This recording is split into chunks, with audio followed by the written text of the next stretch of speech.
What's going on, everybody? Welcome back to the channel. We got a fun one today. We're going to attempt to make our own alternator underdrive pulley. Now, the reason I'm going to attempt to make this is if you watched my last track day video in the GT350, I fried an alternator in probably about 10 laps. People who follow the channel, for a little bit of backstory, the original alternator, I don't think it was original to the car, but the one that was on the car, voltage regulator went out. So I swapped on a new alternator. It's a remanufactured that was supposed to exceed OEM performance. So yeah, a lot that did. So kind of my own fault for buying a cheapy alternator. Alternators on the GT350s, because they rev to 8,000 RPM, it's kind of a common thing. I also want to attempt to retain the one-way clutch, or one-way bearing, which is this thing right here. So here is the original pulley. Here's the one I 3D printed as a mock-up, and it's about 22% larger. And we're going to cut it to be able to maintain this, one-way bearing here. Here's the one that fried on me, and as you can see, the bearings are just locked up. This thing's solid. So what I did was the voltage regulator sits right here, and you can see I unsoldered it and put it on the original alternator. So I technically have a good alternator right now at the moment in the car, chargers and everything. But this pulley should make alternators last longer. It'll free up the tiniest bit of horsepower. That's kind of really not concerned about that too much. But the main thing obviously is spinning the alternator slower. Now that will have lower output at idle, but my car is a track car.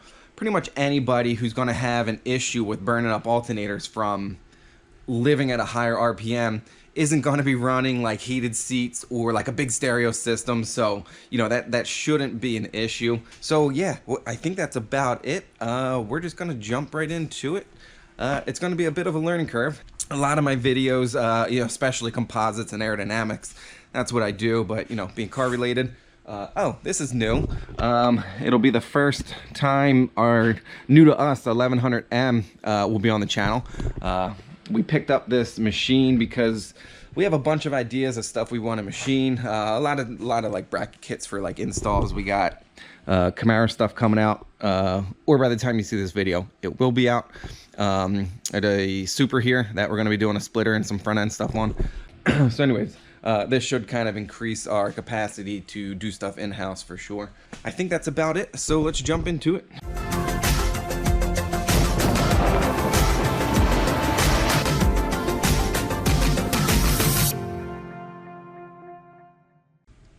So here's the pulley, the CAD model we're going to be making. And so here's all of our passes. I'm probably gonna have to clean up some of these, but you can see kind of our first one. We're gonna do everything off of the top and the hole through the center. We're gonna leave about 20 thou radial, because I'm gonna finish this pulley out on the lathe over there to do the grooves and a few other ops that will just be honestly just easier on the lathe. But we're gonna do a majority of like the roughing out in the machine. So we already have the first op loaded. Here's our stock set up ready to go. And I think that's about it. We pretty much just have to hit go.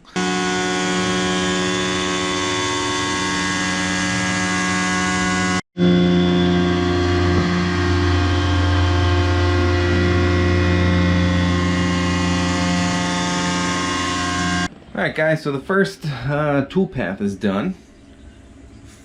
Feels pretty good, even though I'm using a super cheapy end mill. Feels pretty smooth. I forgot to tell it to go under the bottom. I did want to kind of poke this through so it just wouldn't like pull up with coolant, but you can hear it's like a little aluminum can on the bottom. So now we're going to do op 2.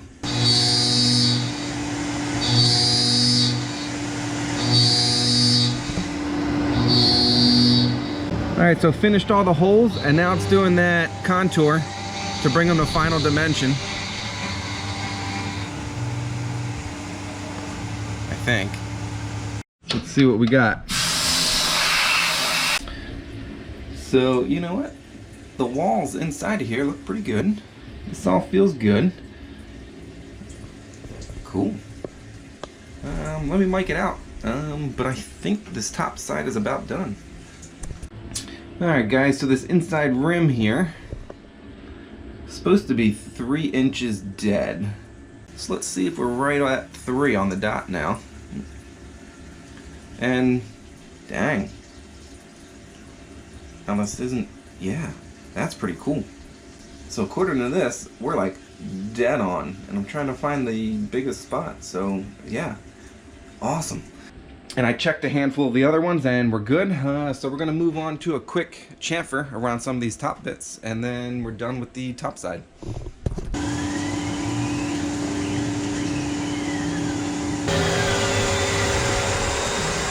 All right, so there we go. That was actually my first time chamfering anything, and it looks really good. All right guys, this is where I got myself a little bit. Remember earlier, it didn't poke all the way through, and I have just like a thin little film of aluminum left. But in order to get center, this part needs to be referenced off of this inside bore. I can't quite use the outside. So because of that, I gotta get in here, get this little lip off. Hopefully my chamfer tool will do it. So just a little hiccup, learning curve.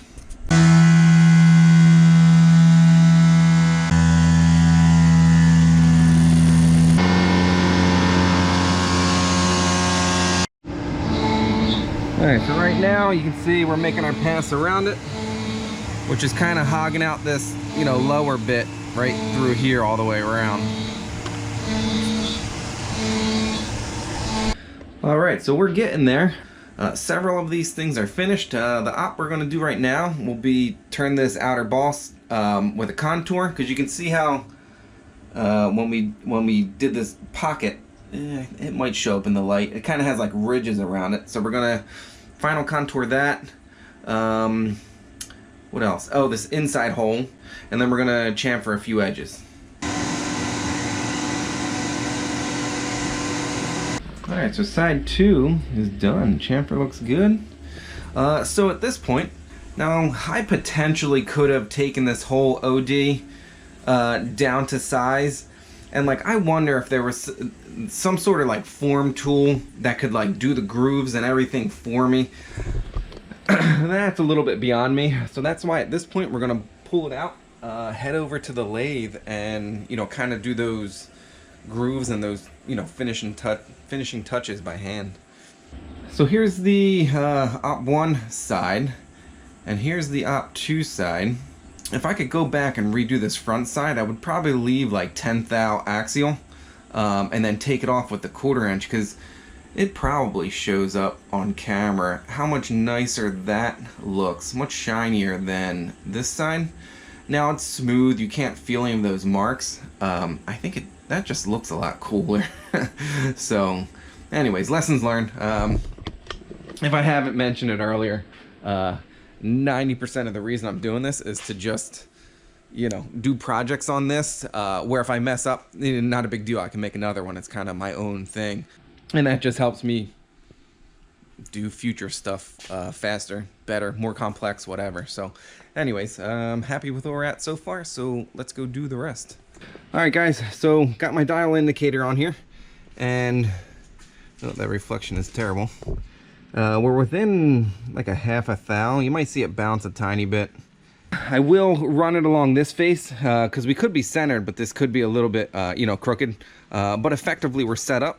So we're going to time lapse through cutting the grooves, because the grooves, I'm just going to have to go really slow on them. Last thing I want to do is blow any dimension, because then you got to start over, but you can always sneak up on it. So let's get cutting.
All right, guys, here it is, about 95% done. That's looking pretty good, especially if I bring in, you know, the original. I'm super happy with how that all turned out. Now, the last thing I need to do, you can see there is a little bit of chamfer on these walls right here and here, and these do have, I think it's a 0.5 millimeter radius. I'm just going to freehand them while this is going with a file. But yeah, once I do those last few chamfers and just radius these a little bit, because these right now these edges are pretty darn sharp. Yeah, I'm super happy with how this is turning out at the moment. I'll finish those up and show you the finished product. All right, guys, so here we are.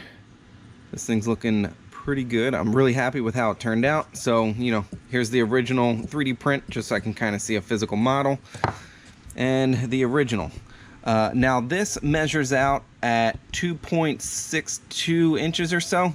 Mine measures out at 3.24, 3.25. So I did a little bit of math. I got the numbers on it.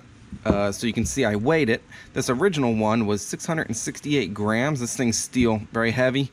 This one weighed in at 196 grams. So I did a little bit of math, and so that's a weight savings of close to 71%. In the pulley. So decent weight savings, as well as RPMs. I got into that with a pulley calculator. So you can see my numbers here.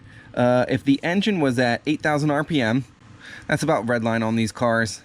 Engine pulley is about 6.5 inch diameter. With the small alternator pulley, your alternator is spinning close to 20,000 RPM with the little pulley. With the large pulley, it comes down to 16,000 RPM.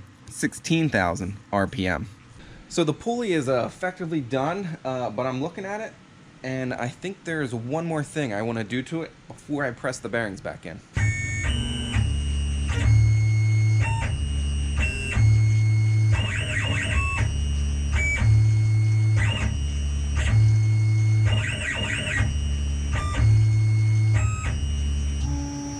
Yeah, that's pretty cool.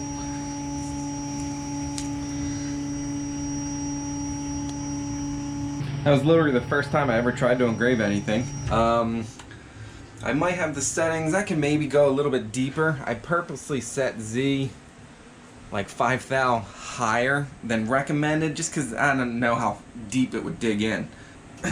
But yeah, pretty cool. So happy with that. Alright guys, so we're at the point where we need to press this one-way bearing, some people might call them a clutch bearing, into our new pulley. This is off the premium remanufactured one. This is actually a factory alternator, and like I mentioned earlier, the voltage regulator on this one was good. The bearings inside are what's seized up, so you know, ultimately spinning this slower will make the bearings last longer. So I then put the voltage regulator on this one and have one good alternator at the moment. Here's the one-way clutch bearing. So it'll spin it to the right, but if the alternator is spinning and then let's say you downshift and your RPMs go down, this actually, the alternator will kind of keep spinning until this re-catches up. So it's kind of a little hard to show, but I could feel it spinning the one way. And this one was fine as well. So what I want to do is pop this one off just to make sure that the aftermarket or remanufactured ones, if they use the same bearings and the diameters are the same, great. If they're different, then I'm going to reuse this one, but I might have to come up with like a OEM size one or something. So yeah, I'm going to pop that off. We'll get them pressed in, pulley installed, and back on the car. All right guys, so here we are in, pressed on. The height from what bottoms out against the alternator right here to this one, I actually mic'd it out with a straight edge coming off of here. We're within a few thousandths, so I think we're good there. The one-way bearing, it definitely has some drag, some tension to it. This one, I mean, they're so darn close just by feel. Now, off camera, I did go in here, and that center step, I guess it's kind of hard to see now. I took about an extra thou and a half on it, because it was really tight. And I think the cage around that one-way bearing was just getting, I think I had it a little too tight. So right now this feels pretty good. It's not hanging up anywhere. And then obviously it's, you know, locked the other way. So putting it on, we're gonna use a little bit of Loctite, zip it on, get this back on the car. All right guys, so there it is installed. We got plenty of room here to the, you know, radiator hose. We're not gonna hit the sway bar mount. I know some people, this engine is just stock. If you have like lowered engine mounts, or engine mounts to lower your engine, a large alternator pulley may interfere with that sway bar bracket right there, but we're all good. All right, we're in and running. Oh, that's not it. So hard to get in there. There it is. That thing's spinning extremely true. Looking good.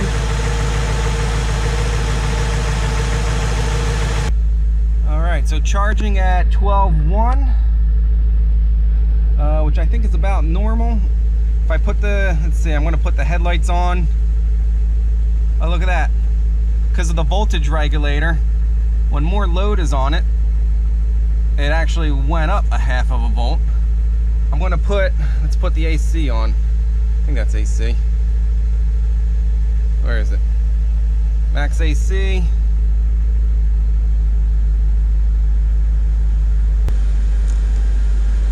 And look, staying steady. Rev it a bit.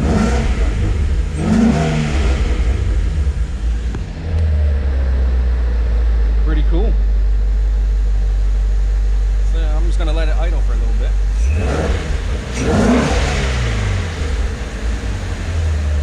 All right guys, so as you just saw on the car, running, charging's okay. So I'm gonna call it a win for now. Now, I've been teasing pictures of this on my Instagram and my Facebook. It seems like there's a handful of people who want a larger alternator pulley. So a handful of people have already said if I'm going to turn this into a product to let them know. The problem is when I pressed the clutch bearing out of the OEM pulley, I'll show you what I got. So as you can see, it's a completely different setup than that aftermarket one that I have. This pulley right here, I tried pressing it out the bottom and it actually broke the pulley where the bearings pop through. I thought pressing on it, this centerpiece should have came out and the bearing should have stayed in, and then I could have maybe taken the bearing out or something. But this is a completely different setup than what I had. Having said that, that means like, what do? Kind of have to get two different ones manufactured or something, and then I cannot find those bearings. They're one of those, even though there's a number on it, unless you go like direct to the bearing manufacturer and buy like 10,000, you know, they're not even gonna talk to you. But what I am thinking of doing is do a more typical, just ditch that whole one-way bearing altogether. That bearing is probably one of those Ford Smart Charge, maybe potentially a little bit of fuel mileage by like load on the engine or something. Obviously it doesn't need to be there. I'm pretty sure if that was ditched it would be fine. I kind of just wanted to see if I could do them with it anyways. So having said that, I'm probably going to do a version 2 for myself just to kind of see, because something like that can fit on any alternator. Because like I mentioned earlier, this little shaft coming out, this one's locked up, was the same between this Reman one and the OEM one when it was sitting here. All the dimensions on this are the same.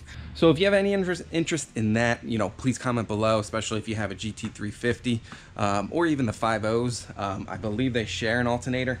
But I think that's about where we're going to wrap this one up. Unfortunately, it's the off season. I'm not going to get on track with this thing for a while.